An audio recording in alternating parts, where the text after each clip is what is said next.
we're here. Ang kulit nila. Honestly, I just want to share something kasi na talagang ini-investan ko with our family. Especially if you have 3 kids.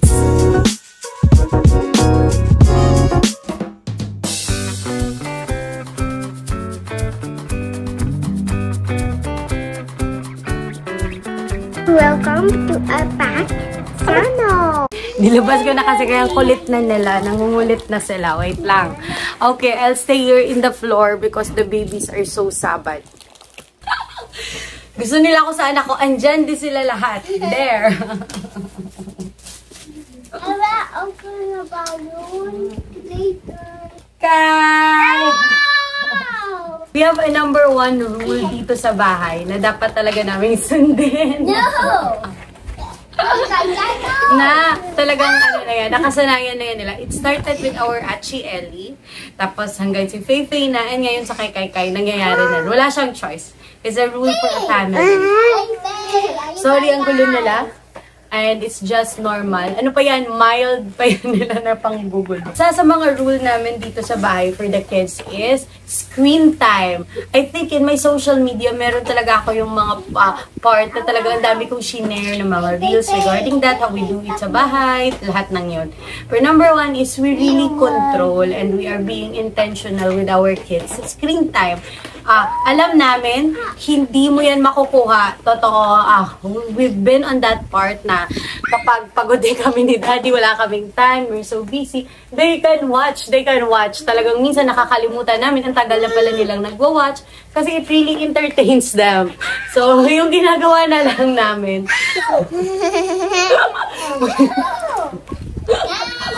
Ang ginagawa na lang namin, we're being intentionally, Daddy, na ano ba ang mga limitations namin? Anong mga dapat gusto namin i-control with it? So, kaya, because we let them watch, we let them have their screen time, may mga rule lang kami. So, for watching TV, yung mga pinapanood namin sa kanila, na panood na namin yan ni Daddy. We've been watching with them. Kasi kapag hindi siya tama or hindi siya good for them, syempre hindi namin siya pagpatuloy. So, ito lang yung mga pwede nilang i-watch. So, alam na yun dito sa bahay. So, alam na yan nila kung ano lang yung mga pwede nilang i-watch. So, may mga pagpipilian lang sila. And number 1, na talagang we are very consistent and very strong kami ni Daddy na dapat masunod is what time pwedeng mag-start ng screen time dito sa bahay. And that is 10 a.m. Our Achi Ellie is very good on that. No screen time in the morning pagkagising, wala. Siya, alam na yan nila, when they wake up, wala talagang screen time hanggang 10 a.m. 10 a.m. pa kami pwede. If we can extend it na nakakaya, nakakaroon naman kami ng extra time to be with them, 11 p.m. So talagang napupush yun, pero earliest talaga is 10 a.m. Hanggang sa makakaya namin ni Daddy and very consistent with that. Even with nag-aalaga kina Ellie, dati, Fei Fei, and Kai Kai, sinasabihan yan sila. Tapos, if possible, sa TV lang. Hindi kami nagpapanood sa kanila sa phone, na yung mahahawakan nila at yung makatouch sila. So, they are just watching kasi for entertainment purposes naman talaga, to entertain them. Dahil yan ang rule namin na walang screen time at those times sa morning, kailangan nilang matuto na to entertain themselves. And syempre, as young as they are, si Achi Ellie, alam niya na paano. Si Fei Fei going there or watching siya kay Achi kung paano, itong isang to, ang pinaka-difficult. Kasi talagang starting pa lang siya. So, talagang dapat andyan ka pa, tinutulungan mo pa sila. And, syempre, limited din. We have lots of toys here sa kanila, pero nag-try na rin kasi akong i-limit yon sa kanila. I try to be intentional sa mga toys na mga binibili ko sa kanila. And more on, yung i-share ko sa inyo, is the activity, mga books, any activities na pwede kong makuha, na nilalagay na binibili ko for them dito sa bahay para if at those times na nagwo-work ako and sleeping si Daddy, syempre hindi naman kaya ni Alvin na siya lang mag-alaga sa 3 bata, we try talaga na to give them activities sa mga ganong time. So, not always, kasi hindi naman pwedeng bili ka ng bili. Limited din yung pera natin, yung minerals natin. Pero yun, as possible, I tried to buy talaga parang once a month for them. Parang nagsa-stock up ako for their activity. Yung latest ko na nabili, kahapon lang kasi ako bumili. Kasi yun nga, naisip ko kasi parang past week talaga, pabalik-balik lang sila. Yung number 1 namin na last time na talagang nagstay, we have yung kanina, makita nyo ata sa video, si Faye. That's their, yung activity nila na table. Ngayon, ang naman nun is, pa-different yan kasi palagi ngayon, it's kinetic sand. So, parang ilang ano na yun, gano'n na yun katagal, 3 weeks, yun yung nag-ano sa kanila. Every time they wake up and they want to play, dun yun sila first na pupunta. Tapos kapag matapos na sila, clean up na naman, maghahanap naman sila ibang gagawin nila. So, nagdagdag kami, another one. And magulo na. Kanina, I set it up. Pero now, I don't know where is it. Bumili ako kahapon.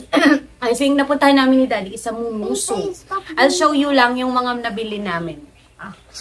First, this one. Balloons. It's so cute. Yan.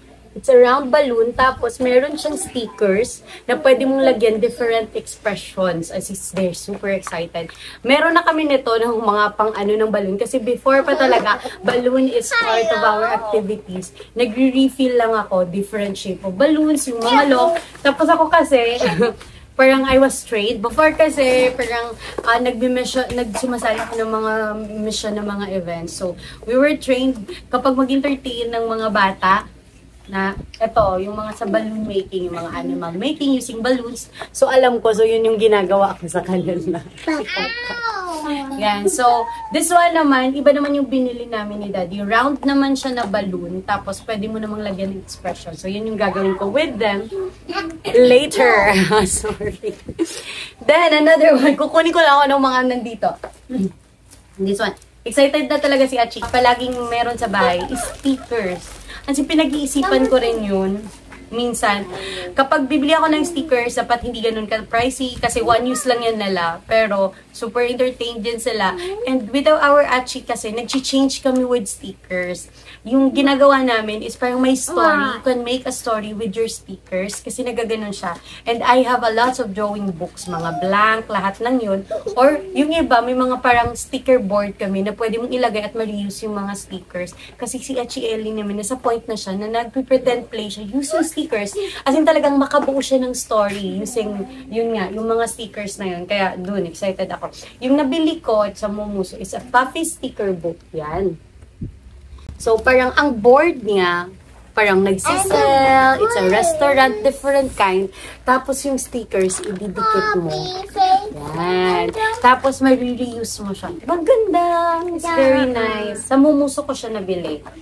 Then, another one, binilin ko rin. Siyempre, ito hindi magpapatalo. Coloring siya kasi ngayon talagang, ang hindi nawawala sa bahay, coloring books. Pero yung rule namin sa kanila, hindi kami bibili ang hindi nila maubos yung first namin nabili. So, they need to color it lahat. Kahit hindi pa yan maganda, dapat makolor nila lahat para, tawag nito, makabili kami another one. So, yung last namin na bumili, nandito kasi yung Big Bad Wolf last time, naubos na ni Faye. So, bumili kami another. Mga ganito lang naman yan. Mga big. So, pa-practice. Ito kasi yung enjoyment niya. Diyan siya. Tapos, ito kasi, may kasama na siyang stickers. So, yun na rin. Entertained na rin siya. Yung mga stickers, meron na yun sila. Ibibikitin nila anywhere. Saan na yun? Sa board, sa book, ganon. And then, ito, for this one, maliban pa kasi talaga doon, even with coloring and painting. Coloring, painting, lahat yan. Meron ako dito. Meron akong pencils, colored pencils, yung crayons nila, different kinds of coloring materials. And yung isa is yung pag-paint. Ito siya yung binili ko for them. So, mas iba siya yung board. It's a creative graffiti. Ang cute nga. So, more on dito, pinaglalaro ko sila with colors. Sometimes, syempre, kung sila lang, they do it by themselves. So, dapat andyan ka, intentional ka to teach them kung anong gusto mo naman na gawin nila. Kasi sinusunod lang naman nila yun. They learn from that. And then, what else Achi did Mommy buy? Yeah, I think that's it lang. Yan ang mga dinagdag ko sa kanila. Yung mga iba kasi, I have kasi this one, an activity. Lahat ng mga kailangan activities nila, inisa ko na. So, they need it. Ina-add ko dito. Yun. Sabi ko nga, I have a lot of drawing, mga line dots, yan. So, marami kami activity books of different kind of cartoons that they watch or mga movies nila. At mga ganito yung mga board nila. Yan. So, iniisa ko na sila lahat para they have. Alam na nila kukunin nila, saan nila kukunin, ganyan. Hopefully they will stay here, okay? And you can play with this one na, ha? I want to play with... Or do you want to help out with mommy clean up the bed first and you can play there?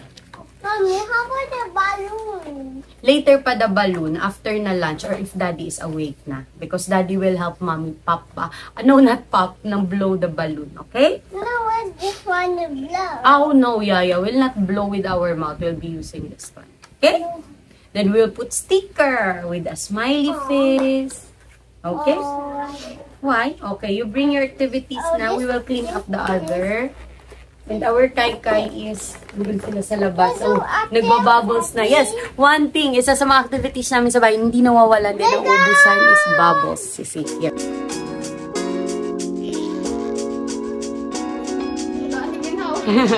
Maubos, gid. Yan lang. Injure siya dyan. Baro lang? How about you play with Kai also? What?